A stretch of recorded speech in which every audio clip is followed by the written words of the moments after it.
Mes chers frères et sœurs, chaque jour, vous choisissez entre la vie et la mort. Mais savez-vous seulement sur quel chemin vous êtes?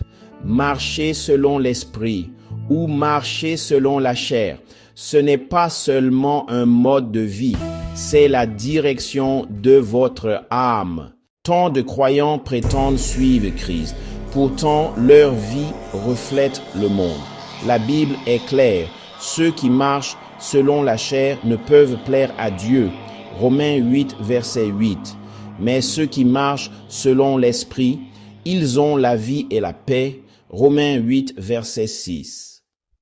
Décortiquons cela avant qu'il ne soit trop tard. Marcher selon la chair signifie vivre selon vos propres désirs, ce qui fait du bien, ce qui paraît bien et ce qui vous fait vous sentir important.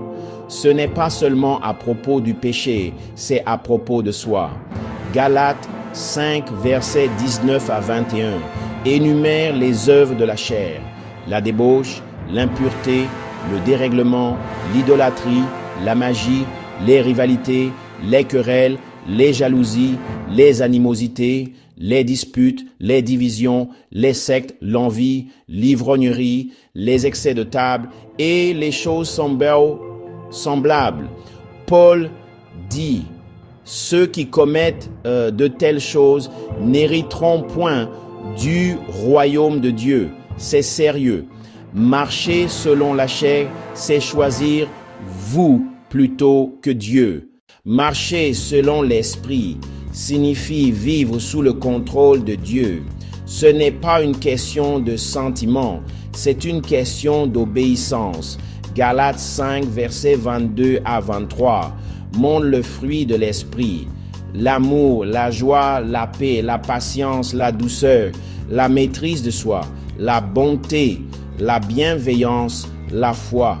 Vous ne pouvez pas simuler cela. L'esprit vous conduit à crucifier la chair quotidiennement. C'est mourir à soi et vivre pour Christ. Romains 8, verset 14 dit, « Car tous ceux qui sont conduits par l'Esprit de Dieu sont fils de Dieu. » Êtes-vous conduit par lui? C'est une guerre. Votre chair veut le confort. L'esprit veut la soumission. Chaque fois que vous médisez, convoitez, explosez ou faites des compromis, vous nourrissez votre chair. Mais chaque fois que vous priez, quand vous n'en avez pas envie, pardonnez.